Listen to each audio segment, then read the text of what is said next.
భద్రాద్రి కొత్తగూడెం జిల్లా అశ్వారావుపేట మండలం నారంవారిగూడెం గ్రామ పంచాయతీ నందు బీఆర్ఎస్ గ్రామ అధ్యక్షులు సత్తెనపల్లి వెంకటేశ్వరరావు మరియు గ్రామ పంచాయతీ సర్పంచ్ మునుగోడ వెంకటముత్యం ఆధ్వర్యంలో పార్టీ కార్యకర్తలు బీఆర్ఎస్ జెండా ఎగురవేయడం జరిగింది.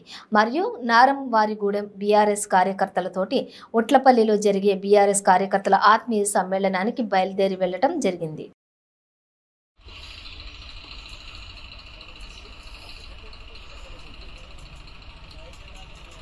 కోరుతామన్నా అలానే మా యొక్క దావపేట ఎంపీ ప్రసాద్ గారిని మాట్లాడాల్సిందిగా వస్తున్నా. ఎవరైనా 2 నిమిషాలు 3 నిమిషాలు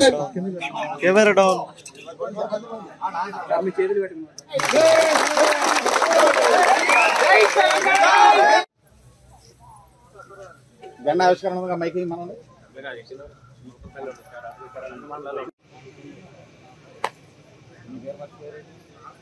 మరి మన యొక్క పెద్దలు కార్యకర్తల మిత్రులు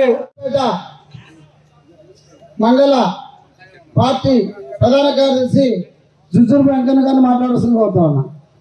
2 మాటలు శుభాకాంక్షలు చెప్పండి. వచ్చి పంపిస్తా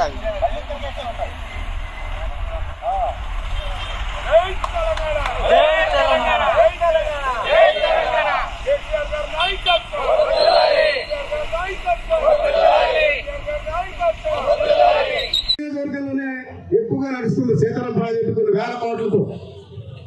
ఆ రకంగా వ్యవసాయంలో కూడా మన ఆయన ఫస్ట్ గా 5 సంవత్సరాలు ముఖ్యమంత్రిగా ఉన్నప్పుడు కరెంటు రైతులకు అందరికీ ఎంత బాగా ఉందో అనే ఆలోచనతో రైతులకు మొత్తం ఫ్రీ కరెంటు ఏర్పాటు చేశారు. ఆ రకంగా ఏంటంటే మన ముఖ్యమంత్రి 2వ సారి అయిన తర్వాత కరోనా వచ్చింది. ఈ కరోనాలో ప్రజలకి ఏ రకంగా మనం కాపాడుకోవాలనే ఆలోచనతో ప్రతి ఒక్కరిని అన్ని కులాలని కాపాడుకోవాలనే ఆలోచనతో మాకు 2-3 సార్లు మీటింగ్ పెట్టి ముఖ్యమంత్రి గారు మనం ఏ రకంగా మనం ప్రజల్ని కాపాడితే బాగుంటుంది అనే సలహా కూడా తీసుకుంటూ ఒక నిర్ణయం తీసుకున్నారు. మనం కేంద్రంలో బీజేపీ ప్రభుత్వం మన రైతులకి చాలా నష్టం జరుగుతుంది కాబట్టి మనం అందరం కలిసి రైతుకి బీమా పెడితే ఎట్లుంటుందని కూడా అడిగారు ముఖ్యమంత్రి గారు. మరి ఉన్న ఎమ్మెల్యేలు కూడా మరి సీనియర్ నాయకులు కూడా చాలా మంచి సార్, రైతుల్ని కాపాడుకోవడం కోసం మనం రైతు బంధు ఏర్పాటు చేస్తే మంచిది. ఇంతవరకు ఈ రాష్ట్రంలో ఈ దేశంలో లేని స్కీము ఈ రైతు బంధు. ఆ రకంగా వ్యక్తిగతంగా డబ్బులు ఇవ్వడం అంటే రాష్ట్రంలో ఎంత గొప్ప ముఖ్యమంత్రి గారు మీరే ఆలోచించుకోవాలి.